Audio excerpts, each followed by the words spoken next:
Hey goal getters, welcome back to The Mental Perspective. My name is Jenna Weinstein, your mental strength and wellness coach and owner of Ripple Effect Performance. And this week I wanted to talk about nutrition, specifically macro tracking and calorie counting. I know a lot of us do it and a lot of us are curious about it, and I wanted to talk about my opinions and my personal experiences with macro tracking and calorie counting and why I just don't do it anymore. So let's get after it.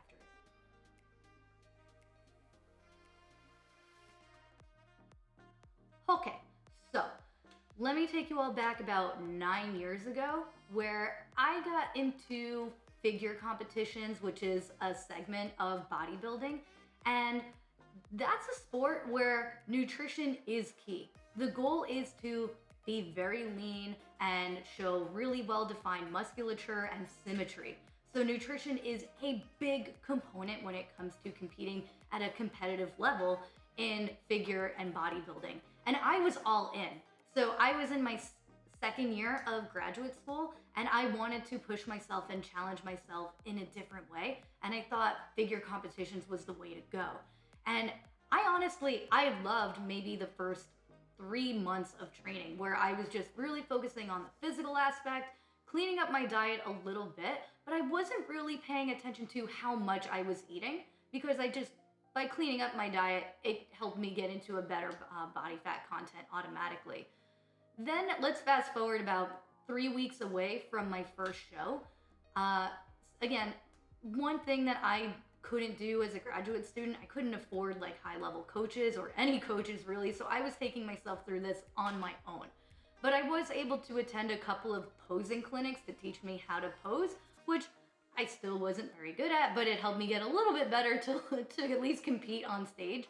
And so I was 3 weeks out from my first show, and the woman who was leading the posing clinic, she pulled me aside and she said, "So how long is your show? How far out are you from your show?" And I said, "Oh, I'm 3 weeks out."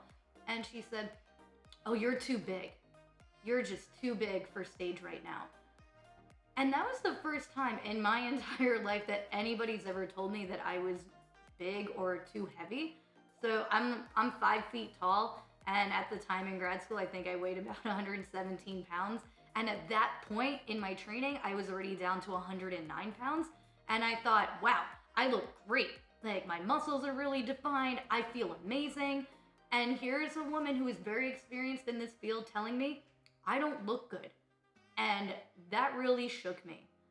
So the time and the decision came to, do I push it harder? And I chose yes. So what I did for the next 3 weeks, I got super rigid with my eating. I was weighing and measuring everything I was eating, which I had never done before. But the feedback and the advice that this coach gave me was to limit everything I was eating. So all the fun foods that I was eating, which I considered fun at the time, like I was indulging in bacon, I was having whatever meats I wanted. She was like, "Nope, just do whitefish, just do tilapia, don't put anything on it, and just do about half a cup of steamed green vegetables with each meal." Oh, and mind you, I was only eating about 4 ounces of tilapia per meal, and I hate tilapia now for this experience. Oh, and for breakfast, I was indulging a little bit. I had eggs, but not the whole egg, obviously, just 1 to 2 egg whites, again with half a cup, if that, of steamed green vegetables, which is broccoli, spinach, kale. So not the most colorful or varied in flavor vegetables either. But I did that for 3 weeks. And there was a significant shift in my demeanor, in my attitude. So I was now dropping weight pretty quickly for my size. So I got down from 109 pounds to about 103 pounds in 3 weeks. And for somebody of my size, that's a significant amount of weight to lose. And I remember my friends in school were telling me that I was very irritable. I was angry all the time. I was having trouble sleeping because I was constantly hungry because I was still training 2 to 3 hours a day on top of going to graduate school full time. And I was also coaching 2 teams and working part time as a personal trainer. So I was busy and I was burning myself in so many ways, but I was so focused and wanting to be so competitive in this sport, I was willing to do whatever it took. And now fast forward to the actual competition, I actually did really well. I did really well, and I looked really good on stage. And looking back at old videos from my competition and old photos, it looks like I look really good and I look really amazing. But I was so miserable, so unhappy, and the things that I did to get to that weight of about 102, 103 pounds, I couldn't even believe that, looking back on it, that I actually put myself through that. And then by the end of the competition, even though I had won first in my category, overall I came second. And when I talked to the judges after the meet, I asked them, hey, what can I have done to have won? And they said, oh, well, you looked great. Like, your musculature is awesome. You look super strong. You're just not lean enough. So if you could just lose a little bit more weight, maybe get under 100 pounds, you'd be a shoo-in for winning anytime. So again, I had such a competitive mindset at that time. Again, I was willing to do anything. And I scheduled another competition for 6 weeks again. And all I did was eat very stringently. I weighed and measured everything that I ate. But I wasn't just weighing and measuring my food. I had now become obsessed with how I looked because I didn't want to look too different from competition. So I was weighing and measuring myself now. I weighed myself when I woke up. I weighed myself after every meal I ate to see how much weight I was gaining in between eating. I tape measured myself throughout the day to see how much water weight I was retaining as well. And I really struggled with mirrors for some reason. Anytime I walked by a mirror, I stopped and I would inspect myself and I would pinch myself to see where I might have excess fat and if I looked good or bad in my clothes. It went from being a lifestyle to being an unhealthy obsession for me. Food was not fun anymore. Like, that lifestyle just wasn't fun anymore. But I was so focused on winning and being competitive. Again, I was doing anything it took. And even though people in my life, friends, family, were telling me that I don't look healthy and I'm not acting healthy, I would rationalize it by saying, oh, I'm just doing this for competition. I could stop anytime. But I really couldn't. I truly couldn't. I'd become so obsessed and sucked into this lifestyle, if you want to call it that, and this mindset, I couldn't turn it off. I couldn't stop those habits that I had developed. And it was not until maybe another 6 months later that I really saw what a detriment this eating lifestyle and this shift that I made in my mentality was having on me. I couldn't go out to restaurants with people anymore because I wouldn't eat anything that was there. And if I did, if I indulged in a meal, I stopped eating for the rest of the day. And if I did go out with people, I was so ashamed to eat in front of people. I didn't want people to see me eating because, heaven forbid, I was eating something that wasn't super healthy. I thought they were judging me. And most of all, I was judging myself, thinking, what's wrong with you? Are you weak-minded? You can't go one meal without indulging in French fries? It was awful. And I was so unhappy. And then finally a switch flipped and I thought, something needs to change. This is not how a relationship should be around food. And it took me another year to really break those habits of weighing and measuring everything I was eating, including myself.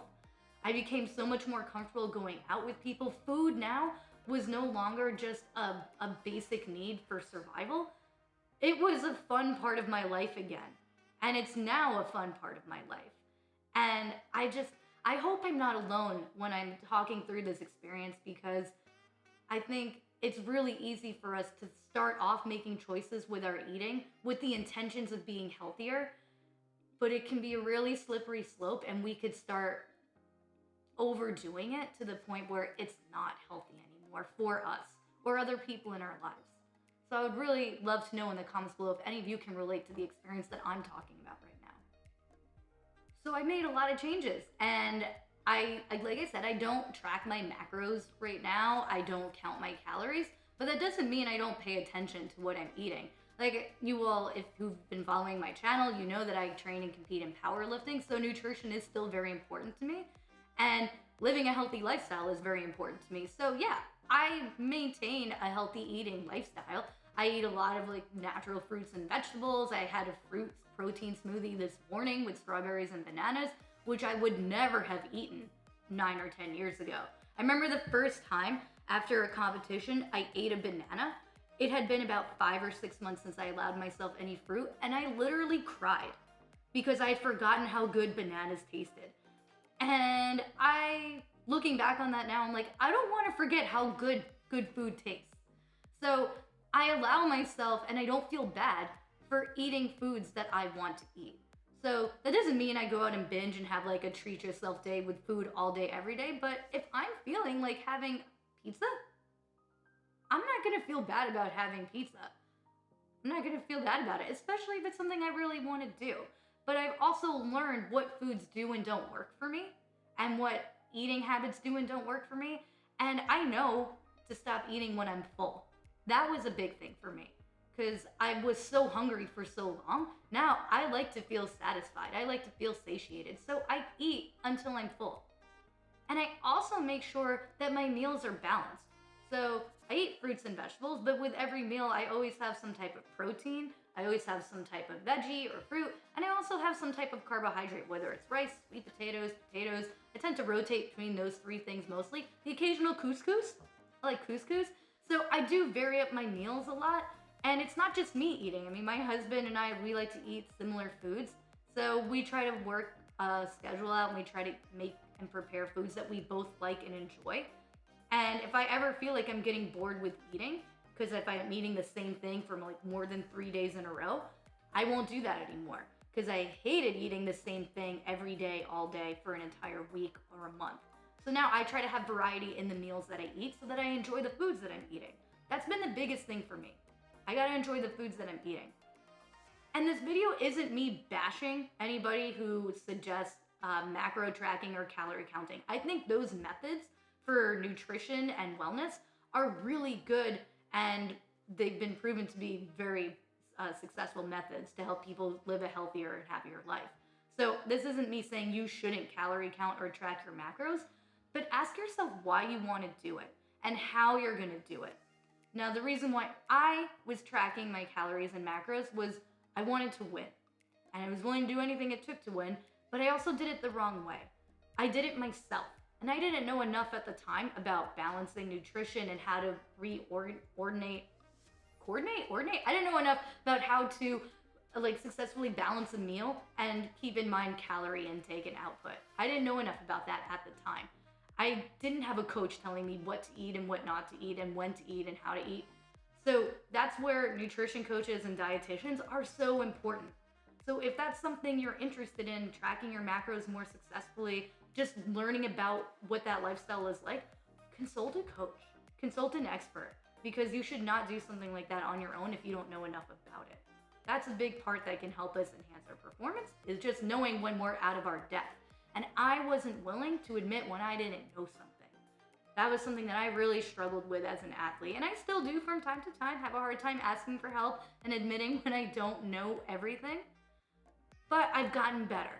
So I'm gonna let you all know, again, do what works for you when it comes to nutrition, but just be safe about it, because it's so easy to develop harmful habits in the pursuit of a healthier life. So my final words to you all is live a happier, healthier life, take care of yourselves, and don't feel like you have to do it all on your own.